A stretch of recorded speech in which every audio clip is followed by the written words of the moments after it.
Rosa Martinez wiped the sweat from her forehead as she checked her phone for the 10th time that evening. Still no response from Mrs. Patterson, her neighbor who usually watched her 6-year-old twins while she worked the night shift.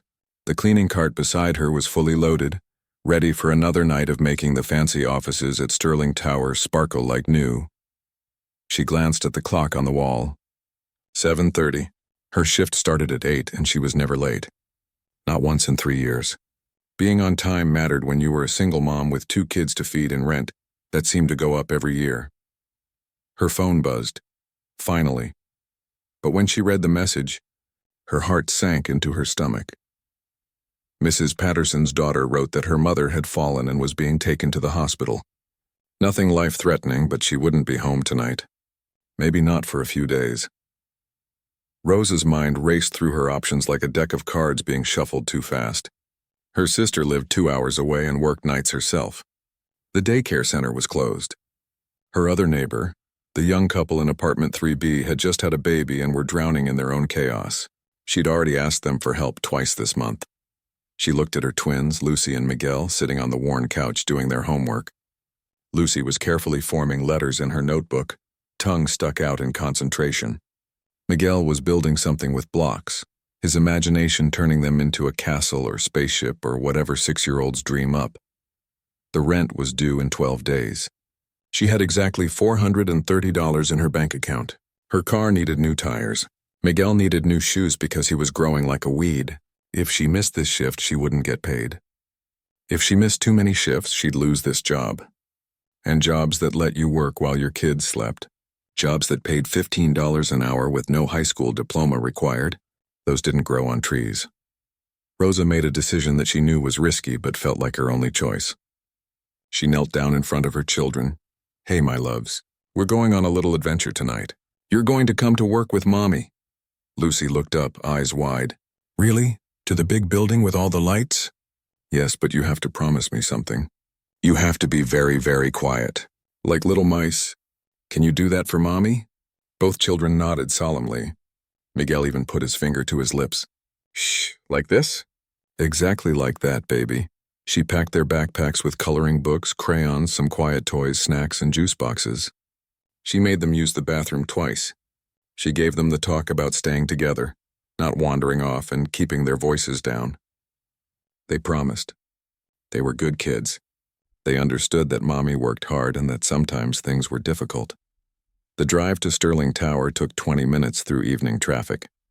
The building stretched 30 floors into the sky, all glass and steel and money. Rosa had been cleaning these offices since Lucy and Miguel were 3 years old. She knew every corner, every stubborn stain, every executive who left their desk messy, and everyone who kept it neat. She used her key card to enter through the service entrance. The building was mostly empty now.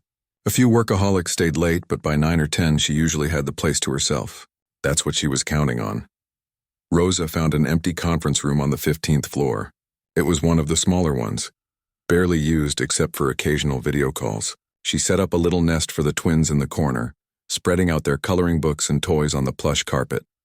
Remember, quiet as mice. If you hear anyone coming, you hide under the table and don't make a sound, okay? "Okay, Mommy," they whispered in unison. She kissed both their foreheads and got to work. Her cleaning cart rattled softly as she pushed it down the hallway. She worked faster than usual, checking on the twins every 15 minutes. They were being perfect little angels. Lucy colored carefully inside the lines. Miguel built towers with his small action figures. Rosa's shoulders started to relax. Maybe this would work out. Maybe she could pull this off just for tonight. And by tomorrow she'd figure something else out. Maybe Mrs. Patterson would be back soon. Maybe the universe would cut her a break. She was polishing the glass doors of a corner office when she heard footsteps. Heavy, deliberate footsteps. Her heart jumped. She turned around and saw Mr. Richard Blackwell, the operations manager. He was a tall man with a permanent scowl and a reputation for being harder on the cleaning staff than anyone needed to be. "Evening, Mr. Blackwell," Rosa said, keeping her voice steady. "Just finishing up here?" He grunted and walked past her. Rosa exhaled. Close call. She quickly finished the office and hurried back to check on the twins. But when she reached the conference room, her blood turned to ice. The door was open. The lights were on. And standing in the middle of the room, Staring down at Lucy and Miguel was Mr. Blackwell. "What?" he said slowly, turning to face Rosa as she rushed in. "Is this?" "Mr. Blackwell, I can explain. You brought children into this building?" His voice was rising now, echoing off the walls. "Do you have any idea how many company policies you're violating right now?" "Sir, please, it was an emergency. My babysitter. I don't care about your babysitter. I don't care about your excuses. This is a place of business. We have insurance policies, liability issues. You can't just bring your kids to work like this is some kind of daycare center." Lucy started to cry. Miguel grabbed his sister's hand and pulled her close. Rosa felt her own tears building but fought them back. She had to stay strong. "Had to fix this. Please, Mr. Blackwell, I've worked here for 3 years. I've never been late. Never missed a day. Never had a single complaint. This is just for tonight. Just this once. It won't happen again. You're right. It won't happen again. Because you're fired." The words hit Rosa like a physical blow. "What? No, please, effective immediately. Gather your things and leave the building. I'll have security escort you out. But my paycheck, your final check will be mailed to you. After we deduct for the policy violations, of course." Rosa felt the world tilting beneath her feet. Deduct? They were going to take money from her final paycheck? She wanted to scream. She wanted to beg. She wanted to tell this man about her rent and Miguel's shoes and the car tires, and how she was barely holding everything together with duct tape and prayer. But she looked at her children, both crying now, scared and confused. She wouldn't beg in front of them. She wouldn't let them see their mother broken. "Fine," she said quietly. She packed up the twins' things with shaking hands. She took their hands and walked to the elevator. Lucy and Miguel were silent now, sensing that something terrible had happened. As the elevator descended, Rosa stared at her reflection in the polished doors. She looked tired. She looked defeated. She looked like someone who just lost the battle she'd been fighting every single day. When they got to the parking lot, Rosa strapped the twins into their car seats. Then she sat in the driver's seat and let herself cry. Not the big dramatic sobs from movies, just quiet tears that rolled down her cheeks while her children watched from the back seat. Not understanding but knowing that their mommy was sad. "Is everything okay, Mommy?" Lucy asked softly. Rosa wiped her eyes and forced a smile. "Everything's going to be fine, baby. Mommy's just tired. Let's go home." But as she drove through the dark streets, Rosa had no idea how anything was going to be fine. She had maybe enough money for 1 more month of rent. No job, no reference, no backup plan. Just 2 children depending on her and a stack of bills that wouldn't stop coming. She parked in front of their apartment building and looked up at the window of their small home on the 2nd floor. The light was on. She'd left it on, thinking they'd be coming home after a normal night of work. She had no idea that her whole life was about to change.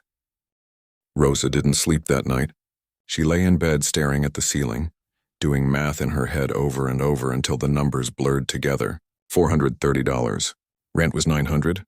The electric bill was $63. Internet, because the kids needed it for school, was $50.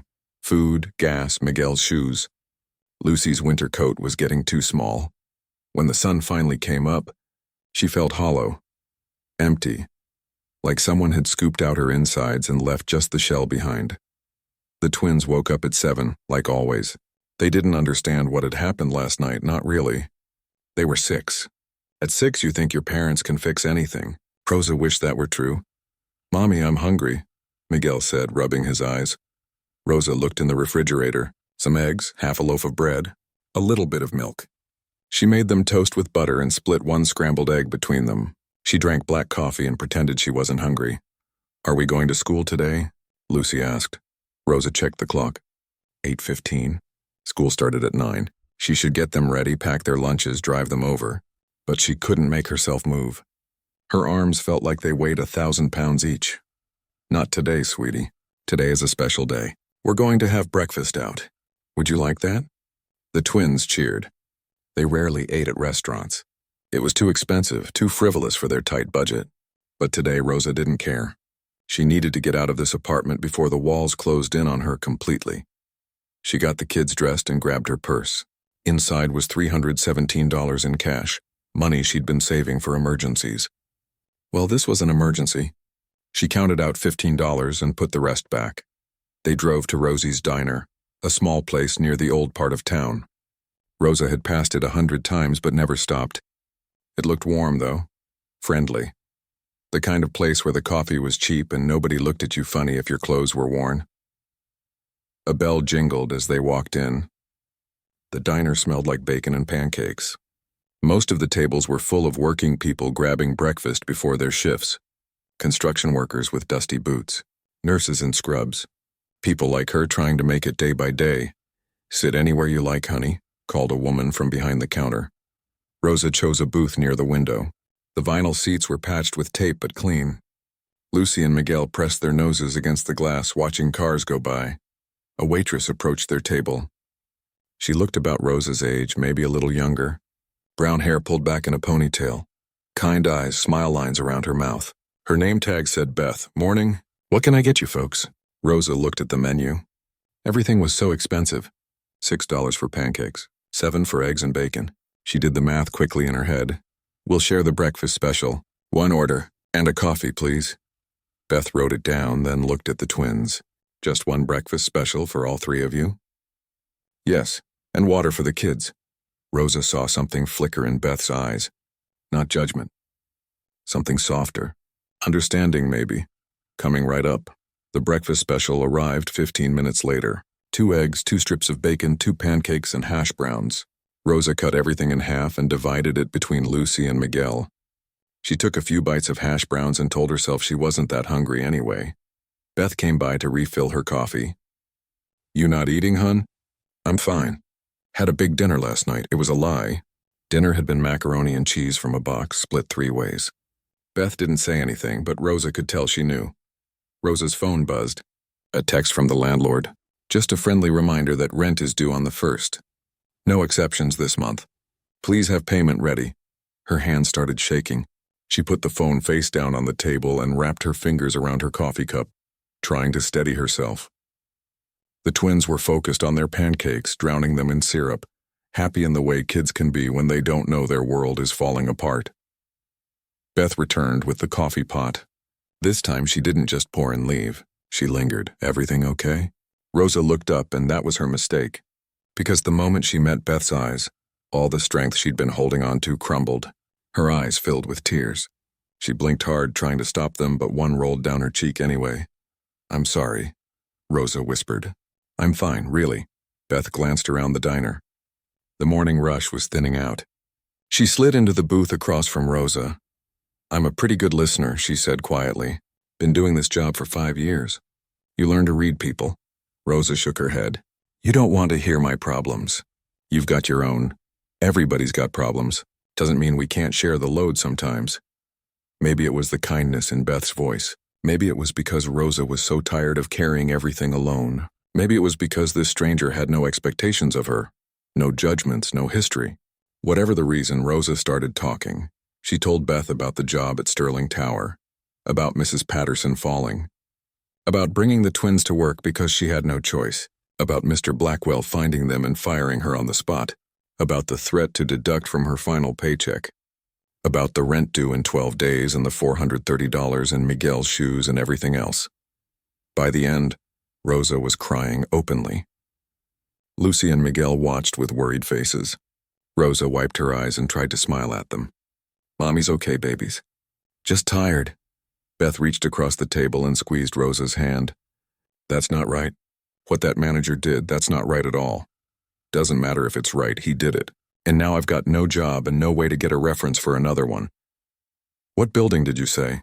"Sterling Tower." Rosa nodded. Beth sat back thinking.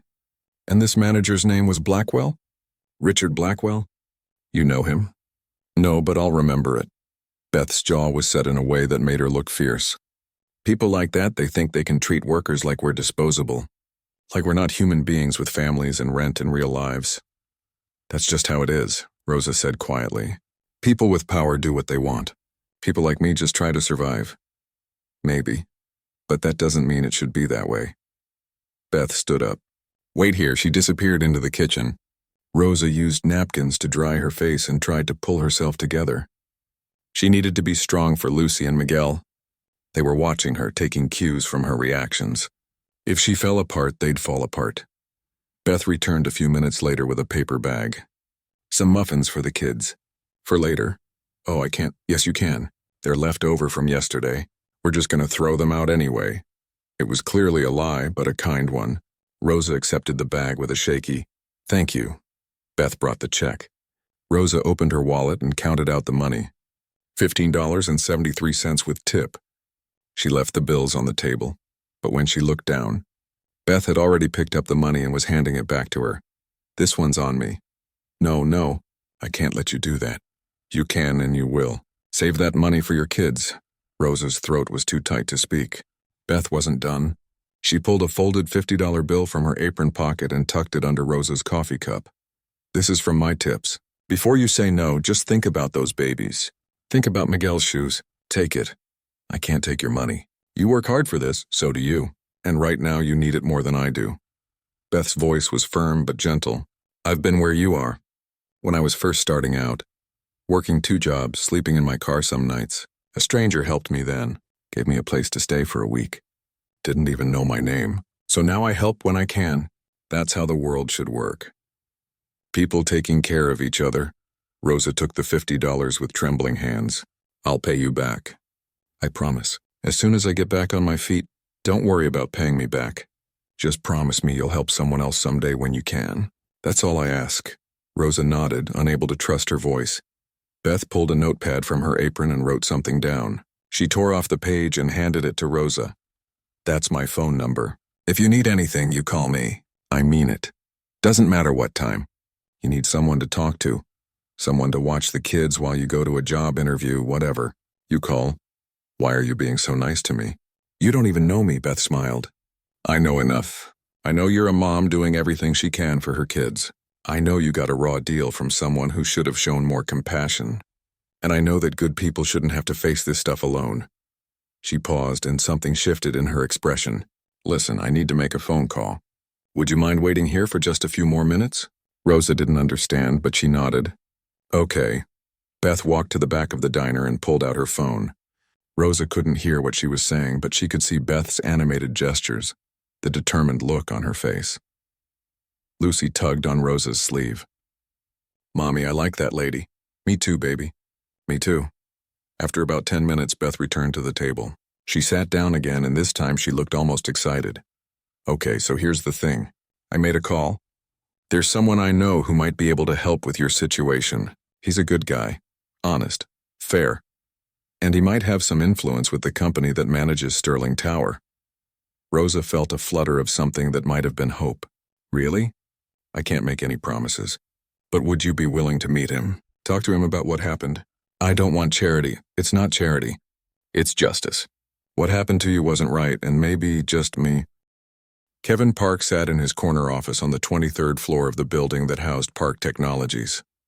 Through the floor-to-ceiling windows, he could see most of the city spread out below him like a map. Somewhere down there, in one of those tiny buildings and streets, was his grandmother's apartment. He made a mental note to call her later and see how she was recovering.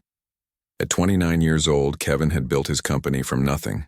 Well, not exactly nothing. He'd had a decent education, some lucky breaks, and a trust fund from his grandfather that gave him enough cushion to take risks without ending up on the street. But he'd turned that seed money into something real. Park Technologies now employed over 300 people and was valued at around $40 million. People called him a millionaire, a success story, self-made. Kevin always felt uncomfortable with that last term. Nobody was really self-made. He'd had advantages that most people never got. His assistant knocked on the door. "Your 9 o'clock is here." Kevin checked his calendar. Right. The meeting with Pinnacle Property Group about renewing the lease at Sterling Tower. Park Technologies leased 3 full floors there, one of the building's biggest tenants. The meeting should be routine. Sign some papers, negotiate maybe a small rent increase. Done. But Kevin didn't feel like going to an office meeting today.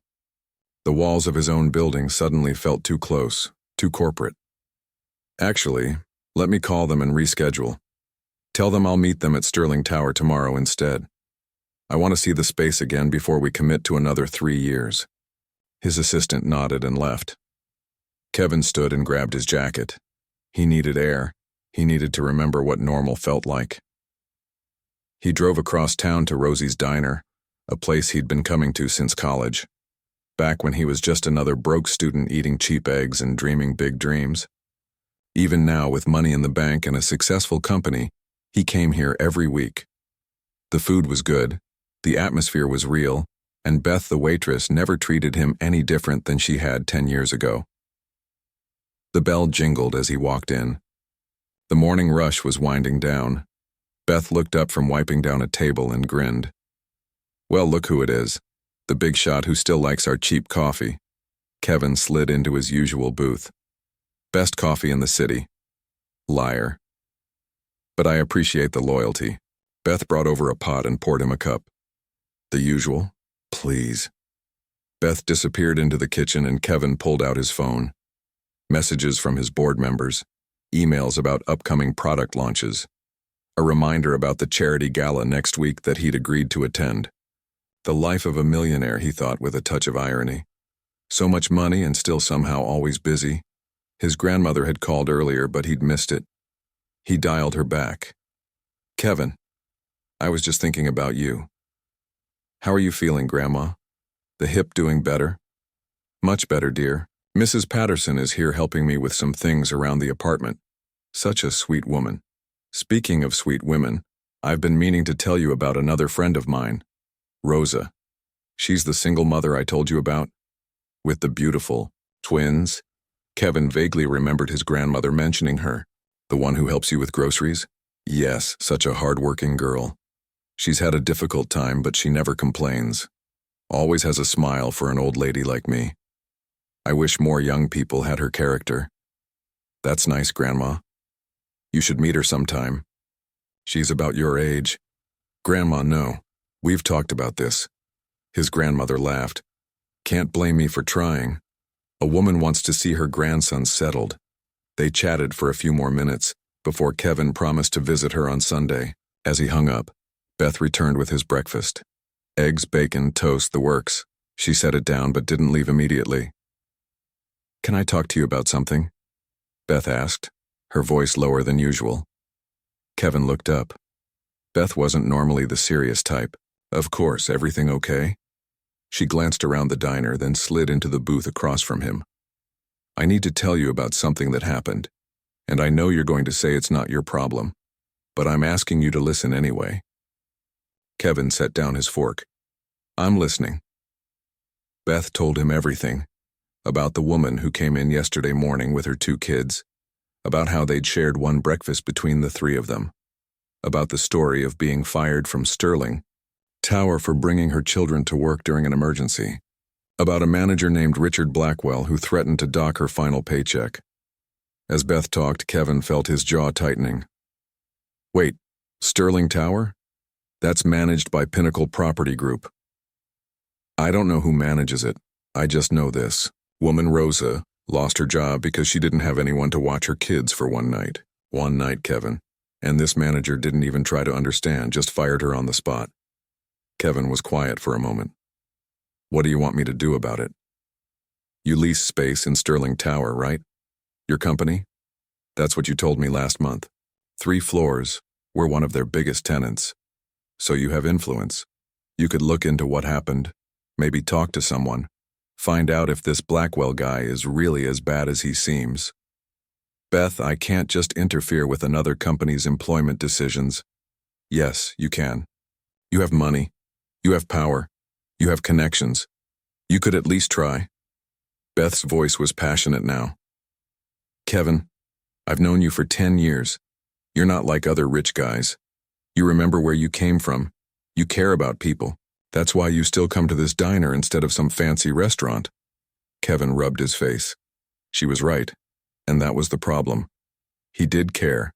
He'd built his company on the principle that employees were human beings, not resources. He offered good salaries, real benefits, flexible schedules for parents. He tried to do business ethically. But this wasn't his employee. This wasn't his company. This wasn't technically his problem. "Tell me her name again." "Rosa Martinez." Something clicked in Kevin's mind. Rosa. Single mother, twins. His grandmother had just been talking about a Rosa who helped her. Does she have 2 kids? A boy and a girl, about 6 years old. Beth's eyes widened. Yes. How did you know? I think she's friends with my grandmother. Small world. The fact that this Rosa might be the same woman his grandmother had been praising changed things. His grandmother was a good judge of character. If she thought highly of Rosa, then Rosa probably deserved better than what she got. What do you want me to do? Kevin asked. Meet her. Listen to her story yourself. And then, if you think it's worth it, use whatever influence you have to make this right. Kevin thought about his schedule. The meeting tomorrow at Sterling Tower. The lease renewal. The fact that Pinnacle Property Group would definitely want to keep Park Technologies as a tenant. Okay, I'll meet her. When? Tomorrow morning. Here, same time as today. I'll be here. Beth smiled, relieved. Thank you, Kevin. Really? Don't thank me yet. I haven't done anything. You showed up. You listened. That's more than most people would do. After Beth left to help other customers, Kevin sat with his cooling coffee and thought. He could walk away from this. It would be easier. He had his own company to run, his own problems to solve.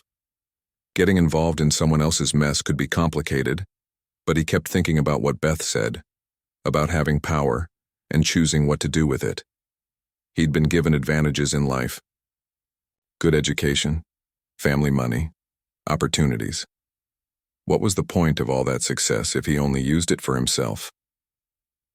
The next morning, Kevin arrived at Rosie's diner at 8:30. He was wearing jeans and a casual shirt, not his usual work clothes. He didn't want to intimidate anyone. Beth greeted him at the door. She's already here. Been here since 8. She's nervous. I'll try to put her at ease. Beth led him to a booth in the back. Sitting there was a woman who looked exhausted. Dark circles under her eyes, hair pulled back in a simple ponytail, hands wrapped around a coffee cup like it was the only warm thing in her world. 2 children sat next to her, coloring in books, well-behaved and quiet. Kevin recognized her immediately. He'd seen her at his grandmother's apartment building a few times, usually carrying grocery bags or helping Mrs. Patterson with something. She'd always smiled and said hello. She had a kind face. Rosa? Kevin said gently. She looked up, startled. Yes? I'm Kevin, Beth's friend. She told me about what happened to you. Rosa's face flushed with embarrassment. She shouldn't have bothered you. I'm sure you have more important things. There's nothing more important than listening to someone who needs help. Kevin slid into the booth across from her. Will you tell me what happened? In your own words? Rosa hesitated, then began to talk. She told the same story Beth had relayed, but hearing it directly made it more real. The desperation in her voice when she described having no child care. The fear when she brought her kids to work. The humiliation when Mr. Blackwell found them and fired her without even listening to her explanation. The twins stayed quiet, but Kevin noticed how they watched their mother, how they seemed to sense her stress and tried to be invisible. 6 years old and already learning to make themselves small so they wouldn't be a burden. It broke his heart. How long have you been cleaning at Sterling Tower? Kevin asked. 3 years. Never late. Never missed a shift. I have perfect evaluations. My supervisor even wrote me a letter of recommendation last year when I asked for a small raise. Rosa's voice cracked.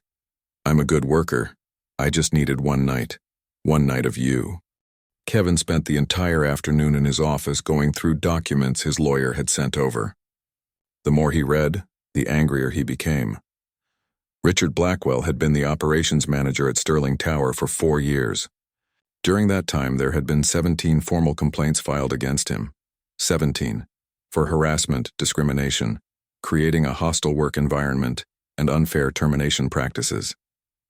Most of the complaints came from lower-wage workers like custodial staff, security guards, and maintenance crews. None of the complaints had resulted in any real consequences. A few written warnings in his file, a mandatory sensitivity training course that he'd completed online in 20 minutes. That was it.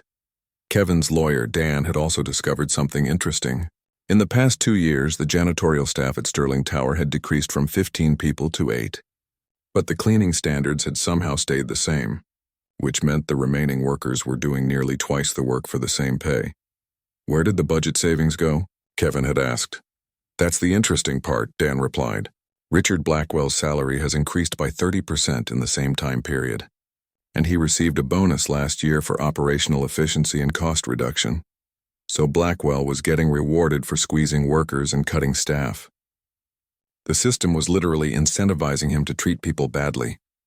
Kevin made another call, this time to Gerald Hayes, the regional director of Pinnacle Property Group, the man who ultimately oversaw Sterling Tower's operations. Mr. Park, good to hear from you. I hope you're calling about the lease renewal. We have some excellent terms prepared. We need to meet, Kevin said, cutting him off. Tomorrow morning. Your office, there was a pause. Is there a problem with the lease? There's a problem with how your company treats its employees. Another longer pause. I see. Would 9 o'clock work for you? I'll be there. Kevin hung up and leaned back in his chair. Through his office window, he could see the sun setting over the city. Somewhere out there, Rosa was probably putting her kids to bed, wondering how she'd pay next month's rent, wondering if she'd end up on the street. He wouldn't let that happen. The next morning, Kevin arrived at Pinnacle Property Group's headquarters at exactly 9 o'clock. He wore his best suit and carried a leather folder filled with documents. He looked every inch the millionaire businessman that he was. Gerald Hayes met him in the lobby personally. Mr. Park, please come up to my office. Can I get you coffee? Water? No, thank you. Let's just talk. In the elevator, Hayes made small talk about the weather and the upcoming holiday season. Kevin didn't respond. He was focused, his mind running through everything he wanted to say. Hayes's office was on the top floor, spacious and decorated with expensive art. The man sat behind his desk and folded his hands, his smile friendly but cautious. So what's this about employee treatment? Kevin opened his folder and pulled out a printed document. He slid it across the desk. 2 nights ago, one of your operations managers at Sterling Tower fired a cleaning woman named Rosa Martinez. She'd been employed there for 3 years with perfect evaluations. No complaints, no incidents, always on time. Hayes picked up the document and skimmed it. And she was fired because she brought her children to work for one evening. Her babysitter had a medical emergency. She had no other options. Mr. Park, I'm sure you understand that we have policies in place for liability reasons. I understand policies. What I don't understand is why those policies don't include any provision for emergencies or extenuating circumstances. What I don't understand is why a manager would fire a good employee without even trying to find a solution. Hayes set down the paper. Employment decisions are made at the building level. I can't micromanage every situation. Then maybe you should pay more attention. Kevin pulled out another document. This is a list of complaints filed against Richard Blackwell in the past 4 years. 17 of them.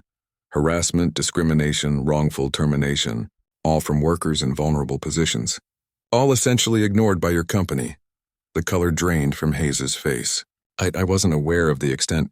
You should be aware. These people work for you. They depend on you for their livelihoods. Kevin leaned forward. Here's another interesting fact. Blackwell reduced the janitorial staff by nearly 50% over 2 years, while maintaining the same cleaning standards. That means the remaining workers are doing twice the work, and Blackwell got a raise and a bonus for it. Hayes was sweating now. Mr. Park, I appreciate you bringing this to my attention, but I'm not sure what this has to do with your lease renewal. Everything. Kevin's voice was calm but steel hard. Park Technologies leases 3 floors in Sterling Tower. We're one of your largest tenants. Our lease is up for renewal next month. Yes, and we've prepared very competitive terms. I'm not interested in competitive terms. I'm interested in working with companies that share my values, companies that treat workers with dignity and respect, companies that don't reward managers for squeezing vulnerable people. The implication hung in the air like a thundercloud. Hayes understood immediately. If Pinnacle didn't handle this situation, Park Technologies would walk away from the lease. That would be millions of dollars in lost revenue. What do you want? Hayes asked quietly. First, I want Rosa Martinez reinstated with full back pay and a formal written apology. I want all references to this incident removed from her employment file. Done. Second, I want Richard Blackwell investigated thoroughly. If even half of these complaints are valid, he should be terminated.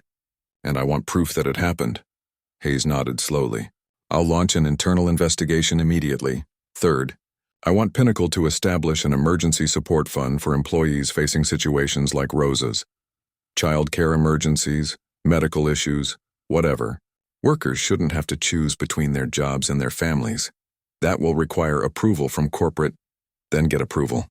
Because if you want Park Technologies to renew our lease, this is non-negotiable. Hayes was silent for a long moment. Then he picked up his phone. Get me legal and HR conference room in 10 minutes. This is priority 1. Over the next 2 hours, Kevin sat in on meetings with lawyers, human resources directors, and corporate executives. He presented his case clearly and forcefully.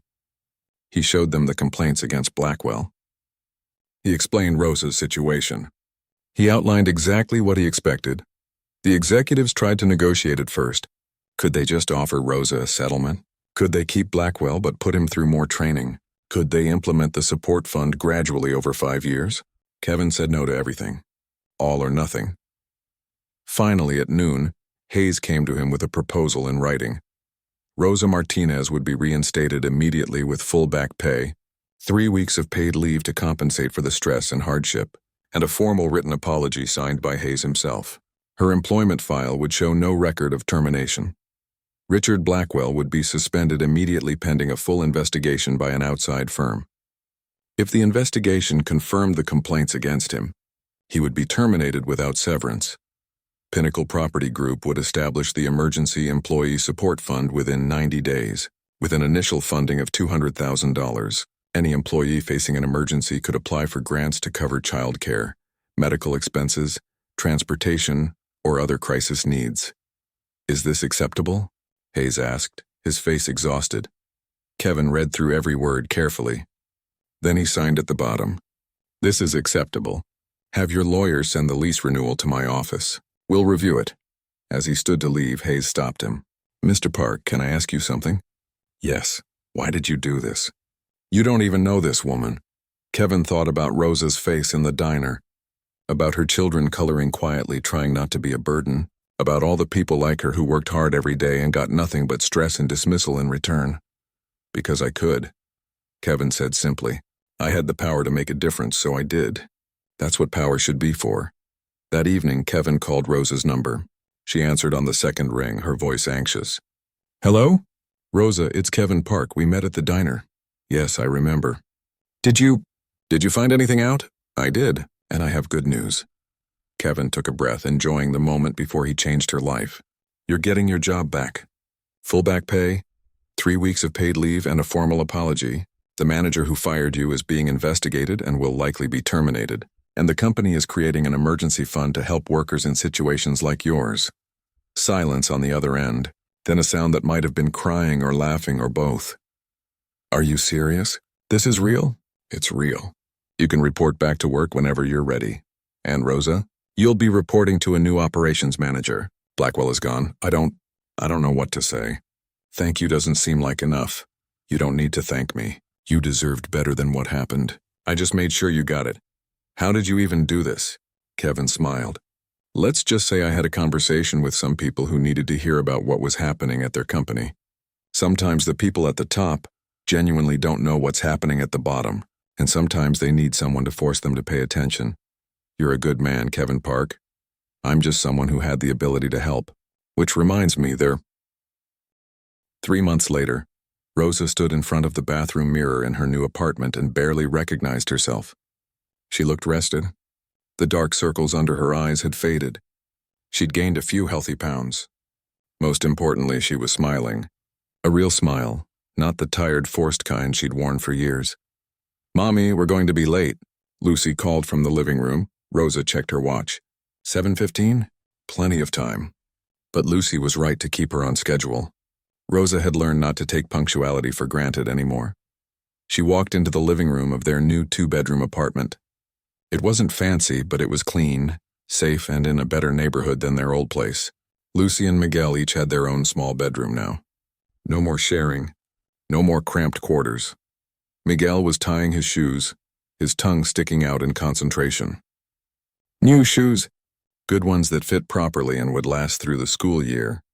Rosa had bought them without checking her bank account first, without doing mental math about whether she could afford it.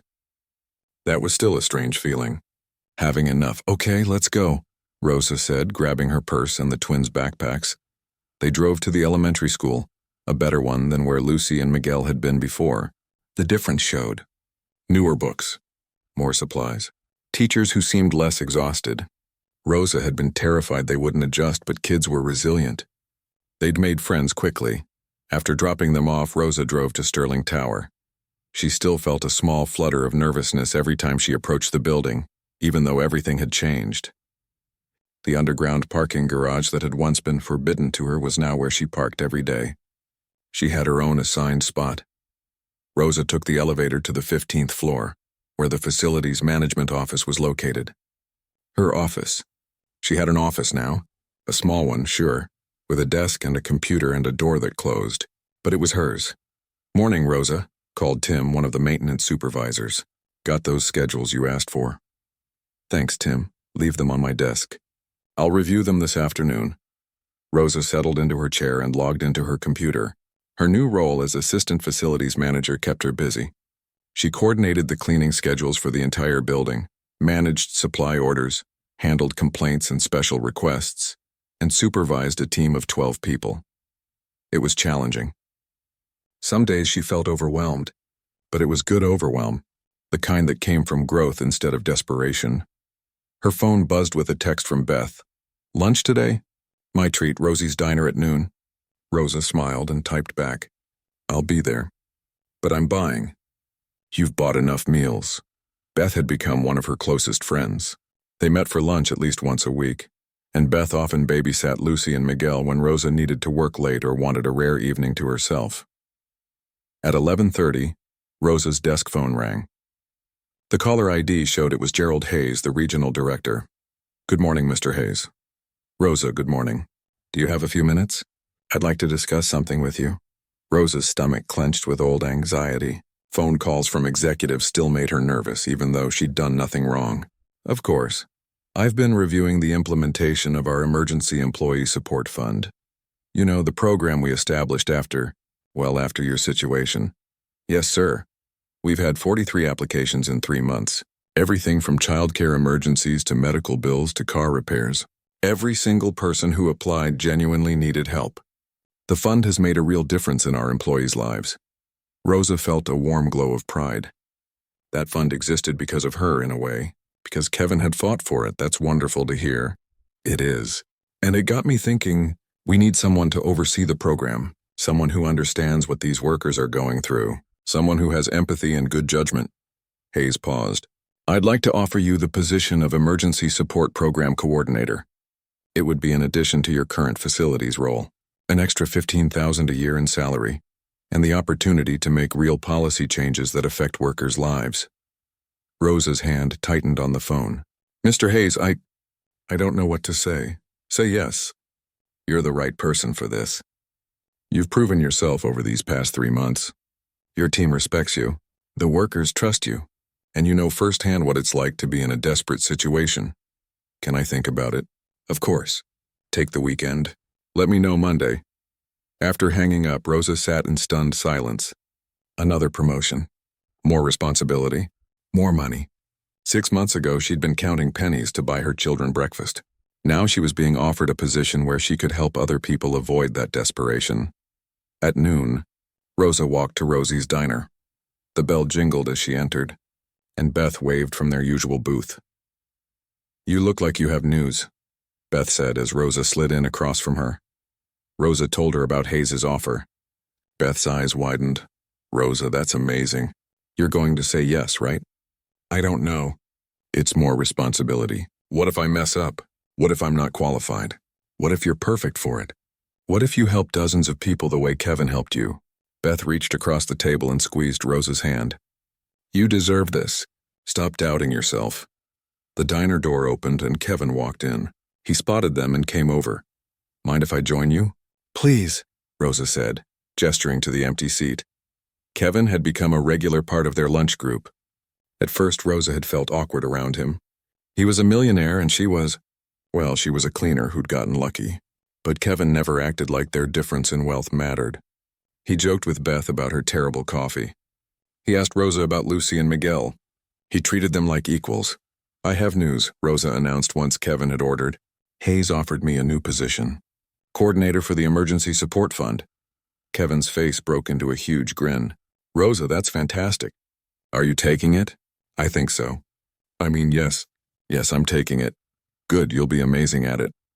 Kevin raised his water glass. To Rosa, to new beginnings. They clinked glasses and Rosa felt her eyes getting misty.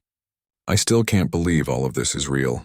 6 months ago I was sleeping 3 hours a night and wondering how I'd feed my kids. Now I have a good job, a nice apartment, and people I can call friends. It feels like a dream." "It's not a dream," Beth said firmly. "It's what you always deserved. You just needed someone to see it and give you a chance." Later that afternoon, Rosa returned to Sterling Tower and walked through the building with new eyes. She saw the cleaning crew and remembered being one of them. She saw the security guard at the front desk and remembered when she used to enter through the service entrance because she wasn't important enough for the main lobby. She stopped to chat with Denise, one of the night cleaners. "How's your daughter doing? She had that surgery last week, right?" Denise's face lit up. "She's doing great.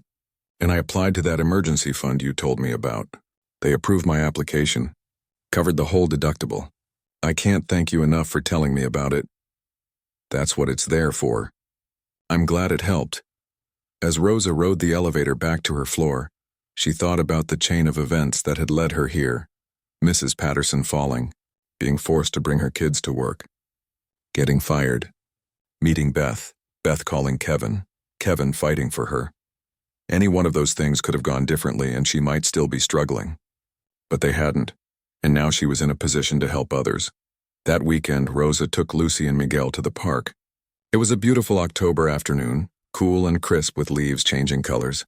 The twins ran ahead, chasing each other and laughing. Rosa sat on a bench and watched them. Really watched them. For the first time in years, she wasn't mentally calculating bills or worrying about tomorrow. She was just present, just a mom watching her kids play. Her phone buzzed. A message from Kevin. "Sunday dinner at my grandmother's place. She's been asking about you and the twins. Says she hasn't seen you since she got out of the hospital." Rosa smiled and typed back. "We'd love to come. What should I bring?" "Just yourselves. Grandma's making enough food for an army." Sunday evening, Rosa and the twins arrived at Mrs. Patterson's apartment building. Kevin's grandmother lived on the 3rd floor in a cozy apartment that smelled like cinnamon and home cooking. Mrs. Patterson answered the door and immediately pulled Rosa into a hug. "Oh, my dear girl. Look at you. You look wonderful." "Thanks to your grandson," Rosa said. "My Kevin has a good heart. Always has. Come in, come in. Lucy, Miguel, there are cookies on the counter. Go help yourselves." The twins didn't need to be told twice. They scrambled toward the kitchen. Kevin was already there, setting the table. He'd changed out of his usual business casual into jeans and a sweater. He looked younger, more relaxed. Over dinner, they laughed and told stories. Mrs. Patterson shared embarrassing tales from Kevin's childhood. Lucy and Miguel talked about their new school. Rosa felt something she hadn't felt in years. Belonging, family, home. After dinner, while Mrs. Patterson and the twins played a board game, Rosa and Kevin stepped onto the small balcony. The city stretched out below them, lights twinkling in the early evening. "I accepted the new position," Rosa said. "The coordinator role. I'm proud of you. You're going to change a lot of lives. I want to do more, though. I've been thinking about starting a support network. A group where employees can help each other, share resources, offer advice, build community." "Kev,